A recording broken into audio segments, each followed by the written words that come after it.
Hi, I'm Ben from 𝐦𝐨𝐤𝐿 Solar. We're a specialised solar panel cleaning and maintenance service, and today I'm going to show you what it looks like when we clean a residential solar system. Now, as some of you may know, using detergents and chemicals is a big no-no when cleaning solar panels. We use a reverse osmosis system, which uses RO membranes to filter any sediment or minerals from the water before we start cleaning our solar panels. So before we start cleaning, we conduct our 7-point maintenance check, checking for things like fractures, micro cracks, birds nesting under panels, the integrity of the conduits and the wires, and the general structural integrity of the framing and all of the components outside of the panel face.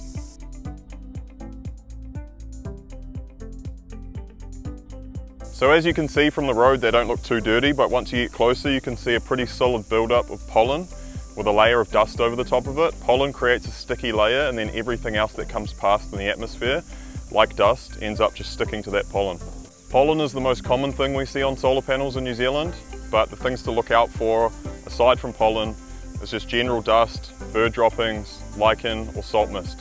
So there you have it. As you can see, the solar system is back to new again. From here, what we do is we'll send a maintenance report and some before and after photos to the client so they can get an up-close look at what their solar panels look like before and after, and to let them know if we found anything worrying or anything that they need to notify an electrician or their installer about. If you have a solar system and you want to make sure it's working at peak efficiency, give us a call at the number below or click the link for a free quote.